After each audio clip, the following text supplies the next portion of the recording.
नमस्कार, फिर पैसा बोलता है, मैं आपका स्वागत है। मैं आनंद श्रीनिवासन। आज शनिवार है, आपका सवाल का जवाब देने का समय आ गया है। अंकिता जी इस हफ्ते भी नहीं आ पाए, अगले हफ्ते आ जाएँगे। आपका सवाल इंग्लिश में विष्णु पूछेंगे, मैं जवाब हिंदी में दूँगा। Namaste. Namaste, sir. नमस्ते, नमस्ते। Sir, yesterday Strait of Hormuz was opened. Today it is closed. So, what is happening in Iran, especially on Strait of Hormuz? How will this affect crude oil prices and how will that affect the market? Market अपने जल्दबाजी में है, तो market reality के ahead भागती है। तो कल रात 700 पॉइंट तक ऊपर उठी। S&P एंड 500 पहली बार 7,000 पार कर ली। नास्डैक लगभग 900 पॉइंट ऊपर थी। मार्केट का ये फीलिंग था कि सारे प्रॉब्लम सॉल्व हो गए, लेकिन आज सुबह 4 घंटे पहले ईरान ने कह दिया होर्मुज को हम बंद करेंगे। ये क्रूड ऑयल में क्या हुआ, जो 98-99 पे फ्यूचर्स मार्केट पे ट्रेड हो रहा था, वो 88-87 तक आया। मैं दावे से कह सकता हूँ मंडे मॉर्निंग जब मार्केट खुलती है फिर से 95, 96, 98 चली जाएगी। ये क्या है कि ट्रंप और ईरान मार्केट को खेल रहे हैं। $100 में उसको शॉर्ट करते हैं, $85 में उसे कवर कर लेते हैं, फिर लॉन्ग जाते हैं। तो जब मार्केट 100 में है, बोलते हैं हमने होमोज खोल दी, तो मार्केट उसको 88 लाएगी। उसके बाद बोलेंगे बंद कर दिया, तो ऊपर फिर से जाएगी। आप देखते रहिए 2-3 दिन में क्या होगा। ईरान बोलेगा हम पीस ट्रीटी साइन करने वाले हैं, तो मार्केट फिर से इसको नीचे लाएगी। दूसरी बात है, ईरान ने बोल दिया हम यूरेनियम देने वाले नहीं हैं। आप ड्रीम करते रहिए, आप सपना देखते रहिए, हम कुछ नहीं देने वाले हैं, कोई समझौता नहीं है, हम अमेरिका से समझौता नहीं करेंगे। तो जो ट्रंप ने कहा कि मैं यूरेनियम ला रहा हूँ, मैं पैसा नहीं दूंगा, ये सब बंद। तो फिर से मार्केट शुरू हो जाएगी। बात यह है कि क्या सीज फायर कंटिन्यू होगी या बम्बार्डमेंट्स फिर से शुरू हो जाएगी, यही मिलियन डॉलर क्वेश्चन है। लेकिन अभी कोई लास्टिंग सीज फायर नहीं होने वाली है। इसका मतलब है क्रूड फिर से $100 तक जाएगी, भारतीय स्टॉक्स पे प्रेशर आएगी। 200-300 पॉइंट अगर ऊपर जाती है तो भी फिर नीचे आ जाएगी और मार्केट स्टेडीली नीचे जाएगी, क्योंकि पिछले महीने भी गया, मार्च का महीना भी गया, अप्रैल का 20 दिन हो गया, और अगर सब कुछ ठीक हो गया तो मई 15 तक नहीं आएगा, नॉर्मलाइज नहीं होगा, तो 2 महीने का चौपट। सो लास्ट क्वार्टर अर्निंग भी चौपट और फर्स्ट क्वार्टर अर्निंग भी चौपट। तो अगर 2 क्वार्टर की अर्निंग्स अफेक्ट हो जाती है, कोई ब्लॉकबस्टर अर्निंग्स का कोई चांस नहीं है, गुंजाइश नहीं है, तो अर्निंग्स कॉन्ट्रैक्ट होंगे। और क्योंकि अर्निंग्स कॉन्ट्रैक्ट हो रही हैं, मार्केट को भी पीई कॉन्ट्रैक्ट करना है, नीचे आना है। अभी ने आपने देखा HCL ने बोल दिया कि सारे सोप शैम्पू सबकी दाम ऊपर चले जाएगी। अगर ये कर रहे हैं तो सब कुछ उनको फॉलो करेंगे। सो सब ये प्राइस स्पाइरल शुरू हो जाएगी। खरीफ क्रॉप की सोइंग जून फर्स्ट वीक में है, उनको फर्टिलाइज़र चाहिए, फर्टिलाइज़र नहीं मिलने वाला है, क्योंकि बेसिक रॉ मटेरियल गल्फ से आना है, नहीं आने वाला है, तो फर्टिलाइज़र प्राइसेस ऊपर उठेंगे।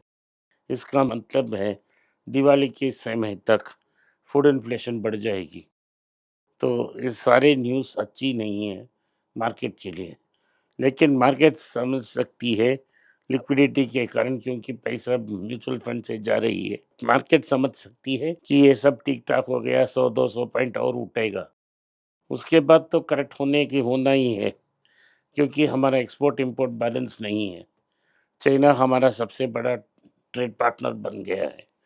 तो हम क्रिसमस ट्री, भगवान की मूर्ति, ये सब चाइना से इम्पोर्ट करते हैं। सो ट्रेड डेफिसिट में चाइना रिकॉर्ड है। तो अहमदाबाद में 4 फ्लोर से 2 टीवी फेंकने से प्रॉब्लम सॉल्व नहीं होगा, तो ये रिकॉर्ड डेफिसिट होगा।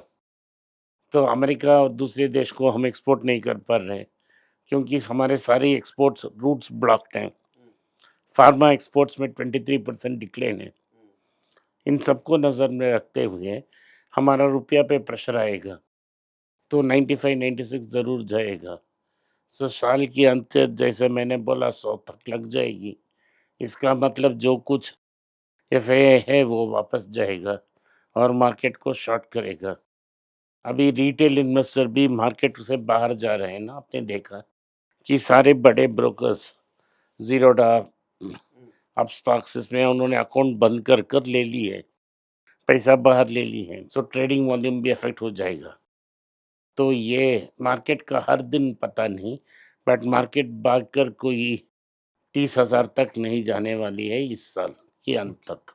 Okay, sir. So as you spoke about rupee value, Q4 results of TCS is out. Their profit is around 12.2% year on year, whereas the Wipro's profit is 1.9%. It has declined. Both are IT majors. Why is that so? Why is there a decline for Wipro alone? नहीं, ये answer बहुत simple है कि TCS में लगभग 40% revenue euro और British pound से आ रही है, और यूरो और ब्रिटिश पाउंड का ये हाल है कि वो डॉलर से अप्रिशिएट कर रहे हैं। जो 95 के पास यूरो अब तो 110 112 हो गया, ब्रिटिश पाउंड भी बहुत एक्सपेंसिव हो गया।